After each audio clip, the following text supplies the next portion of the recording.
Hello again. I'm re-recording this because YouTube pinged me for being a conspiracy nut, which I found all terribly amusing. But I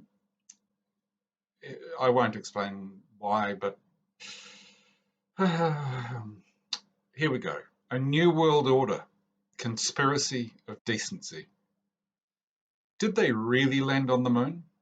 Did W really know about 9/11 in advance? Did the towers really get destroyed by controlled demolition? What really happened to Princess Di? Did Paul McCartney really die back in the 60s? JFK, one bullet, really? What's really in Area 51? The protocols of the Elders of Zion, real? Are satanic cults really eating babies, especially Hillary Clinton? Is COVID 19 real? There's your clue.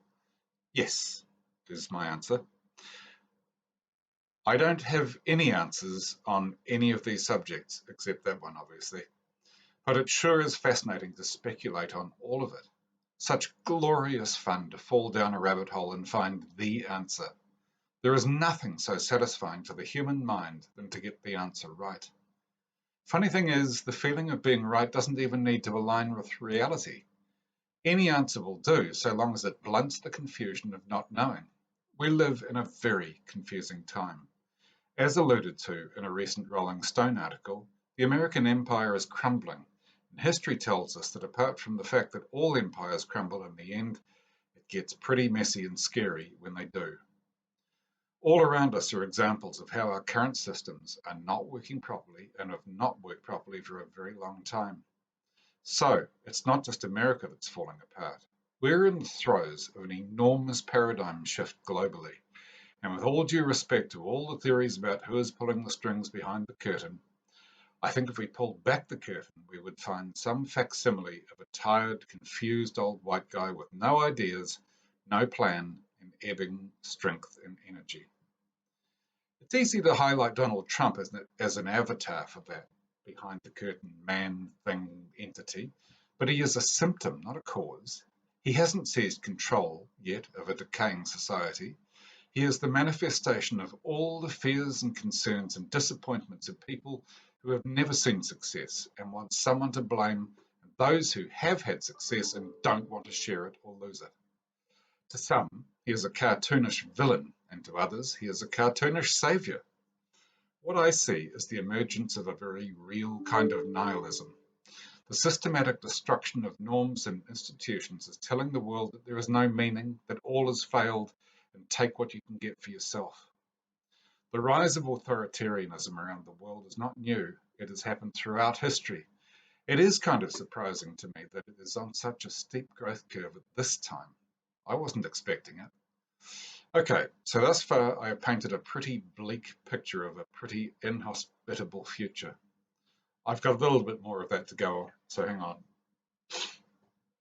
We look at America and are horrified by the statistics of black people being shot and killed by police. We are disgusted that the world's most affluent country has rates of poverty and homelessness that should shame and embarrass them.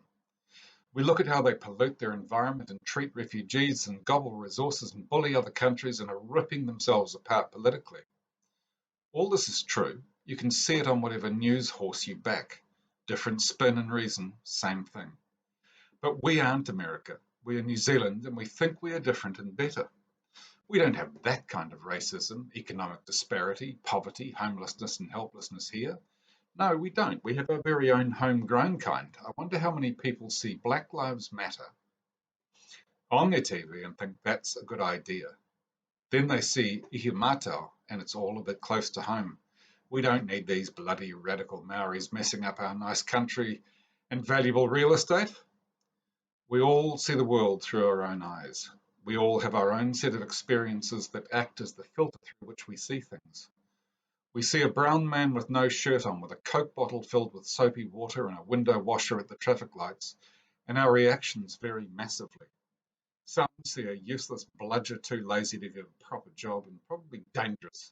So we wind the windows up, lock the doors, stare ahead with grim determination not to meet his eyes, and if we really want to display our disgust, we turn the window wipers on. Others see a proud young man, enterprising and energetic, probably doing this not because he's lazy, but because he can't get a job, but still has the impulse to work. He may not have the means to get a job because he has nowhere to live and has great difficulty keeping clean and presentable. We watch him with the people who let him do his work and see a cheerful, engaging wit and a warm interaction. Motorist and window washer, both a little better off for the interaction. The truth is, we have a shocking problem in New Zealand. Life for too many people just isn't fair. We have a government who have made all the right noises about making society fairer to all. I don't know what the telling statistics are, but I wager that very little difference has been made to anyone much. I honestly believe that their intentions are good and they mean what they say. We have people from all fronts attacking them for the terrible job they've done, some because they are tribally from the other side, and some probably from the inside and even more voraciously savaging them for letting the side down. On the other side, we have parties that proudly promote policies that have manifestly failed over a period of almost 40 years. I am not getting political here. I'm also not saying a plague on both their houses. If politics is little more than kabuki theatre with no actual progress, we have no use for it. What frightens me is that this will lead to increasingly fringe political forces gaining traction with people desperate to see positive change. Worse still would be the takeover of a main political party by radicals, as we see in America. Warning, it gets positive from here. Rolling out a cliched expression, we have agency. The world we inhabit is not a movie that we passively watch happen to us. It is not the Colosseum, where we are entertained by the dreadful injustices meted out to whoever is in the ring and cheer or boo depending on how we feel about what's happening to others. Without wanting to offend the religious, my perspective is that we have one go at this life. We can't defer or trade off our actions in this life against another in the future. This is our time to make a difference, and it doesn't have to be on a grand scale. That tweet you were going to send ripping the throat out of someone, that Instagram post that alienates people with the perfection of your life, which really ain't all that Facebook post ranting about whatever has gotten up your goat, reference Kath and Kim, resist the urge. Your base instincts aren't your best feature. Imagine if every interaction you have with a new person was like a date. You want to present the best of yourself. I want people to see my honesty, compassion, and willingness to listen and change. What do you want people to see of you? Is it really your prejudices and bigotries? Or is it your better self? It lives in everyone, but in many it sadly gets hidden or suppressed. We can choose a different reality. We can address every issue that we face. In fact, I'd push the edges of that envelope a little further. We can, but really, we need to. Our world is getting a bit sick of us. It's starting to push back. I'm not a committed greenie. I behave appallingly with my commitment to climate change mitigation, etc., etc. Name your worthy cause. I represent tokenism in its finest form. But the issue of human relationships and the way we treat each other is what I truly believe in as the existential threat to survival. I'm sufficiently serious about this that I would be happy to trade in my Labour Green tribe for a grand coalition that agreed on a core set of imperatives: end poverty, make environmental sustainability a fundamental ticket to play for business, rewarding and acknowledging people who make a critical difference in those areas. I don't think we recognise the precipice we are standing on. I hope we do. Why? My 13-year-old daughter and her mad and inspirational friends. My 24-year-old son and his smart, insightful, and deeply caring and instinctively wise girlfriend. His brothers who are navigating their way through the shitstorm we're in, and the multitude of people I have met over the years and have been touched and moved by. My world is full of people, full of possibility.